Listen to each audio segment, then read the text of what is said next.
नमस्कार मित्रांनो, सनई चौघडे मालिकेतील पुढील भागांमध्ये आपल्याला असं पाहायला मिळणार आहे का तेजस्विनीच्या वर्षानुवर्ष खोट्याच्या बुनियादवरती चाललेलं राज्य हे एका क्षणामध्ये कोसळून पट्ट्यासारखं पडून जाणार आहे। पण ते कशा प्रकारे पडतं ते आपल्याला ह्या भागामध्ये बघायला मिळणार आहे। पण त्याआधी जर तुम्ही आमच्या चॅनलला सबस्क्राईब केलं नसेल तर सबस्क्राईब करा आणि व्हिडिओ आवडल्यास लाईक द्यायला विसरू नका। तर भागाच्या सुरुवातीला आपण पाहतो की गौतमच्या साखरपुड्याची तयारी राजाध्यक्ष बंगल्यामध्ये जोरात सुरू असते। संपूर्ण घर फुलांनी सजलेलं असतं आणि तेजस्विनी प्रत्येक गोष्ट स्वतः उभी राहून पाहत असते। तिच्या चेहऱ्यावरती आनंद असतो पण मनामध्ये एक भीती पण असते आणि ती भीती म्हणजे भूतकाळ कधीही समोर येऊ शकतो त्याची भीती तिच्या मनामध्ये कायमच असते। तेवढ्यातच मुख्य दरवाजावरती एक गाडी येऊन उभी राहते आणि घरातून नोकर धावतच जाऊन दरवाजा उघडतो आणि पांढऱ्या साडीमध्ये डोळ्यात आत्मविश्वास आणि चेहऱ्यावरती वर्षानुवर्षांचा संघर्ष घेऊन एक सुसंस्कृत महिला आत येते आणि ती शांत आवाजात म्हणत असते, जय कुठे आहे? तेव्हा ती माझ्या मुलाला भेटायला आलेली आहे असं सांगत असते। हे शब्द ऐकताच संपूर्ण घरामध्ये शांतताच पसरते। जय थिजून तिच्याकडे पाहतच राहतो आणि म्हणतो, आई? आणि जयच्या तोंडून न कळत हा शब्द बाहेर पडतो। तेजस्विनीच्या हातातील आरतीचं ताट खाली पडतं आणि तिच्या चेहऱ्याचा रंगच उडून जातो। गौतम, आकाश, अशावरी, शर्वरी, पमा, सुभाष, मयुरी हे घरातील सगळे जण तिथेच थांबलेले असतात आणि तेही सगळे पाहतच असतात। त्यांचं हे बोलणं ऐकून सर्वजण अवाक होतात। महिलांपुढे येऊन जयच्या डोक्यावरती हात ठेवते आणि हो जय, मीच तुझी आई आहे। अनेक वर्षांपासून मला या घरापासून, माझ्या मुलापासून आणि माझ्या आयुष्यापासून दूर करण्यात आलेलं होतं। जयच्या डोळ्यातून अश्रू वाहू लागतात आणि तो तिच्या मिठीमध्ये कोसळतो। आई, तू जिवंत होतीस, मग मला इतकी वर्ष खोटं का सांगितलंस? तेव्हा ती महिला गौतम कुठे आहे आणि गौतमचा साखरपुडा कशा प्रकारे ठरवला गेला ते सगळं विचारत असते। जयच्या प्रश्नांचं उत्तर देण्याआधीच तेजस्विनी जोरात ओरडते। ती म्हणते, ही स्त्री खोटं बोलत आहे, हिला लगेच घराबाहेर काढा। महिला शांतपणाने आपले पर्समधून काही जुनी कागदपत्र, लग्नाचे फोटो आणि जयच्या लहानपणीचे फोटो बाहेर काढते।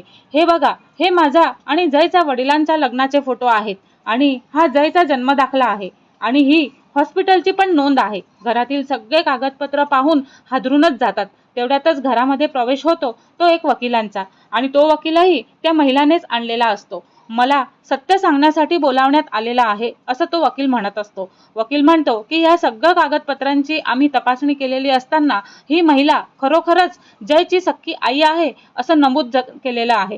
तेव्हा क्षणातच घरामध्ये खळबळ उठते। तेजस्विनीच्या पायाखालची जमीनच सरकते आणि गौतम संतापात विचारत असतो, आई, हे खरं आहे का? तुम्ही आम्हा सगळ्यांपासून इतकं मोठं सत्य का लपवलं आणि काय कारण होतं? तेजस्विनी काहीच बोलू शकत नाही। जय संतापाने तिच्या समोर उभा राहतो आणि म्हणत असतो, तुम्ही मला आईच्या प्रेमापासून दूर ठेवलेलं आहे। माझं संपूर्ण बालपण हिरावून घेतलेलं आहे। मी तुम्हाला देवासारखं मानलं आणि तुम्ही माझा विश्वासच मारून टाकला असं तो तेजस्विनीला विचारत असतो। अशावरीच्या डोळ्यातही पाणी येतं। शर्वरी पुढे येऊन जयला सावरत असते आणि जयची आई तेजस्विनीकडे पाहून म्हणत असते, माझं घर, माझा संसार आणि माझा मुलगा आणि माझ्यापासून हिरावून घेणारी व्यक्ती आज सत्यापासून पळू शकत नाही असं ती जोरात, ठाम आणि विश्वासाने म्हणत असते।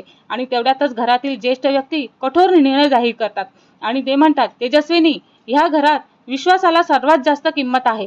तू वर्षानुवर्ष खोटं बोललीस आणि एका आईला तिच्या मुलापासून दूर केलेलं आहेस। आजपासून तुला या घरामध्ये राहण्याचा अधिकार नाही असं तिची आईच म्हणत असते।